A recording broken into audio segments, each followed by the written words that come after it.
Silent Separation by Guman, Chapter 9.2. Constant Temperature. When Yichen walked into the bedroom, he saw Mushan laying on the bed, her head buried in a pillow. She found it embarrassing. Yichen went to the bed and pulled her up into his embrace.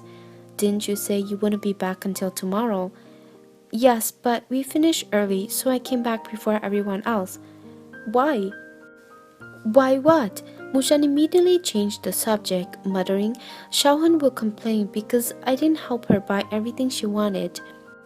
He stopped her grumbling with his lips. He kissed her cheeks, her lips, her neck, and his breath mingles with hers impatiently. "You're tempting me."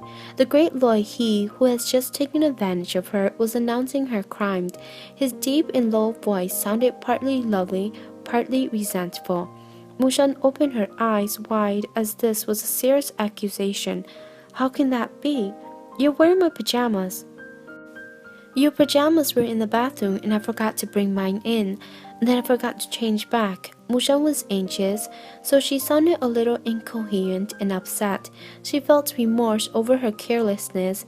"I would definitely not do it again." "Then that would be a big loss to him." Yichen smiled faintly.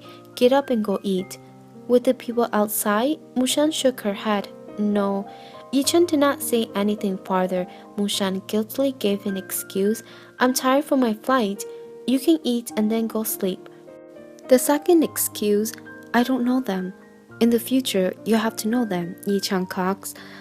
Mushan could not think of any more excuse, so she said in distress, "So embarrassing just now." She was wearing Yichen's pajamas, her hair messy and her eyes drowsy, when she stood at the door of the bedroom. "Oh," Yichen sighed. He reached for the clothes at the headboard. "I'm used to it. I'm going out first. You come out after you have dressed." When Yichen walked out of the bedroom, everyone was already back to normal. After all, everyone here are lawyers or will become lawyers, so it was hard to really startle them. Shenhe and Lao Yun were smoking outside the balcony. They beckoned to Yichen when they saw him. Handing Yichen a cigarette, Lao Yun, full of sass, started to talk. "Living together in sin?" Yichen raised his eyebrows. "No, legally." His answer stunned Shenhe. Lao Yun, this heavy smoker, even choked on his cigarette. He coughed for a long time before he could ask, "What does legally mean?" "A long-term contractual relationship between a man and a woman based on the voluntary wishes of both sides." Yichen explained the legality of it. Lao Yun was dumbfounded. Yichen smiled. "Simply put, I'm married. You two need to prepare red packets." You, Lao Yun screamed. "You're married?" Seeing Yichen nodding in confirmation, Lao Yun screamed loudly again. He ran into the living room to announce the explosive news. Shenhe leaned against the balcony railing and looked at the night sky. "Life is so strange. The two of you went around in such a big circle and unexpectedly managed to return to the starting line." He sighed with sorrow. "This 7 years, in your heart, you really don't mind at all?" "How do you want me to answer this?" Yichen lit a cigarette, his eyes deep in thought. "I have been able to decide what's most important to me." Shinhe took a puff of his cigarette and then smiled. "Your self-control has always been good." Yichen did not say anything farther. Thin smoke surrounded them. Shinhe glanced at him. "I haven't seen you smoke in a long time." "Yes, I am smoking less recently. Do you still remember how you felt when you first smoked?" How could he not remember? It was not long after Mushan left when he had to rely on alcohol and cigarette to numb the pain. Yichen flicked his cigarette. "Back then, I felt smoking was a good thing. It gives people at least something to do in this world." His dull tone surprised Shenhe. It seems that he had really let go of the past. Only by truly letting go could he face the past so calmly now. Yichen looked peaceful now, not like in the past, when he seemed to have a threatening air around him all the time. Shinhe said sincerely, "Congratulations." Yichen smiled faintly. "Thank you." Unlike the quiet atmosphere and the balcony, the lively room was rowdy from Lao Yun's announcement. Against expectation, Mushan appeared at that time, till everyone's eyes shifted the focus to her again, frightening Mushan. Xiao Guen looked purely and enviously at the woman before her eyes. Was she that woman who Loi He likes without a reason? She did not seem like the kind of woman who would make a lot of noises, as Loi He said. At least, she seemed a little ill at ease standing there now. Minton called out softly, "You're the one who found Loi He's wallet." Mushan also recognized her and smiled at her. Xiao Guen was alert and immediately grabbed Minton's hand. "Sister Minton, do you have the inside scoop?" Minton said, "I've seen her before because she was the one who picked up Loi He's wallet. In the wallet, there may have been some identification cards or business card, so she managed to find the firm to return it. I think they've definitely got to know each other because of that. Then, as a result, using a woman's distinctive imagination, a romance story was born because of not being greedy in returning lost money." Minton's voice was not soft, so it caught everyone's attention, and they listened with keen interest and pleasure. Mushan was dumbstruck. This Minton was very suitable to write love story for her magazine's publisher. Staying at the law firm was such a big waste. "From now on, if I picked up a woman's purse, I must return it," a young man concluded after he finished hearing the story. Xiao Guen immediately embarrassed him. "When it's your turn, you'll meet a dinosaur." Everyone burst out laughing. Shenhe and Yichen had finished smoking and walked in from the balcony at that moment.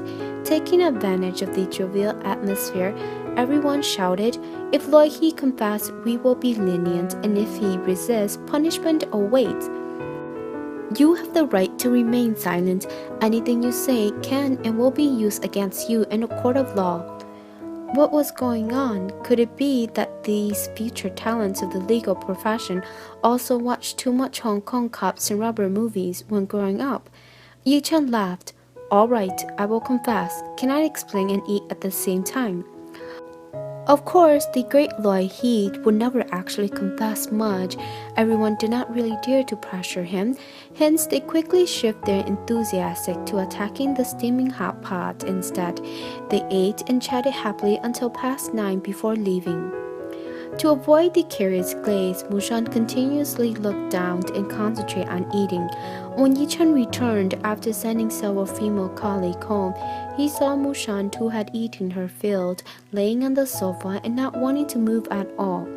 Yichen, who was in a good mood, teased her. "Didn't you say you don't want to come out to eat?" He walked to the sofa and picked her up. "A lot heavier," Yichen mutters to himself, wondering how much she has eaten. What did you say?" Suddenly, Mushan fell into his embrace, so she responded a little slow. Did she not listen to the part of what he said? "Nothing," Yichen whispered, his voice a bit hoarse. She would be a fool if it was nothing.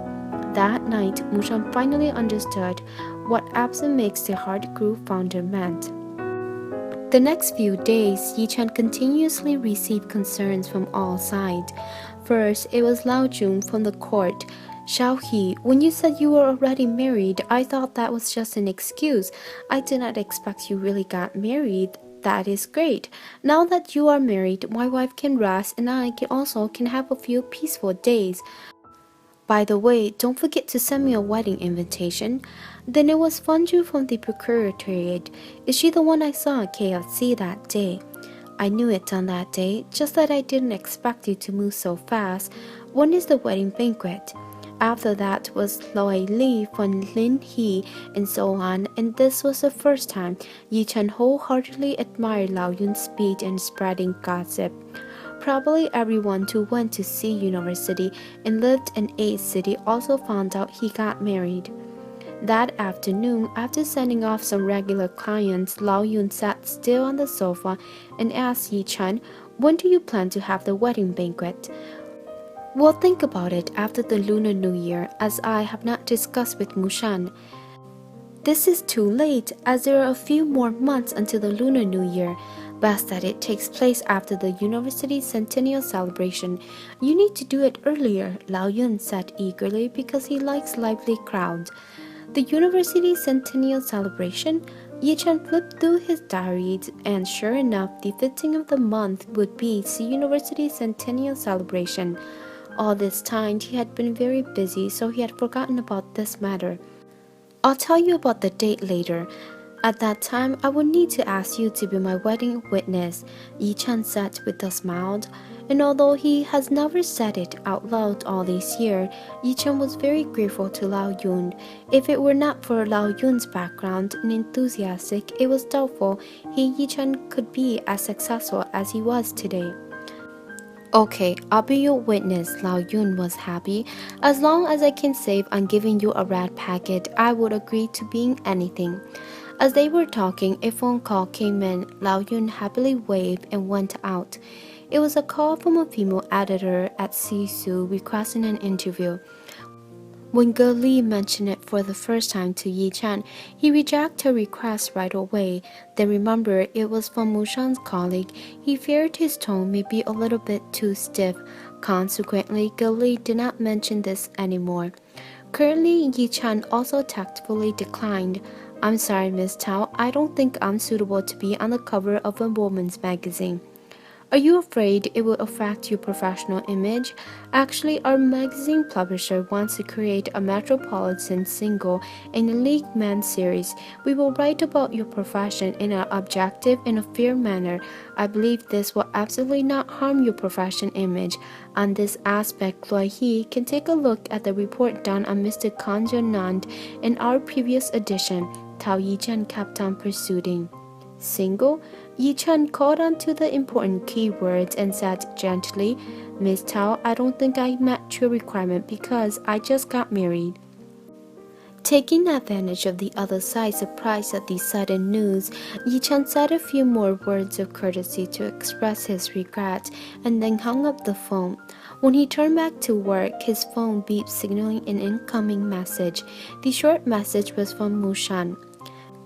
Yichen rarely sent text message. When he was at the university, mobile phone were considered a luxury. He was a poor student, so he certainly would not be able to afford one. Therefore, he missed out on the golden era of sending text message. When he began working and bought a phone, he was used to calling because it was clearer, quicker, and easier to understand. Occasionally, Yimei will send him a text message, but he will always call to talk directly to her. As he did not have time to type out each word, gradually Yimei sent him last text message. But now Yichen held his phone and patiently typed out each word. What do you want to eat? After sending the message, he looked at the time and saw it was not 3:30 yet. Indeed, Zhao Mosheng still has that same habit. When they ate lunch together in the past, as soon as they walk out of the cafeteria, Mosheng will pull down his sleeve and discuss, Yichen, what are we eating tonight? The reply came quickly. Can we eat at home? Are you cooking? Yes. There were several exclamation points in the reply. Before Yichen has the chance to reply, another message appeared to express the guilt of the sender. But I've heard my cooking isn't tasty. Who said it was not tasty? That man? Yichen looked at the short message and his heart inadvertently felt uncomfortable. He hesitated for a while, then he briefly replied with one word. Fine. Although Mushan appeared confident, but experience told Yichen it was better not to expect too much. As a result, when Yichen came home from work, seeing Mushan clumsily slicing potato in the kitchen, he was not even the slightest disappointed. He also saw her laptop on the table open to a website with a big red headline, How to Make Sweet and Sour Pork Ribs. Yichen could not help but shake his head, sighed and smiled. Yichen walked over and took the knife away from Mushan's hand. Then he expertly sliced the potato. Mushan stared at his action, having dealt a heavy blow. Yichen, why do you even know how to cook? Was he going to give her a way out? I started to help Auntie cook when I was 10 years old. He is so skillful with the knife, so he must have done it for a long time. Mushan suddenly felt a bit sad. She used to have only to open her mouth to be fed and held out her hands to be dressed. But at that same time, Yichen was all alone, depending on people's charity. It would be great if I'd known you earlier. She stretched out her arms, hugged him from behind, and rested her head on his shoulder. Yichen, teach me how to cook so that I can cook for you in the future. The warm embrace seems like also wanting to erase the last little bit of dark thoughts in his heart. Let it be like this, Yichen thought. Let the past rest forever. There's no need to care about it anymore, because he was very tired, and he wanted happiness to come quickly.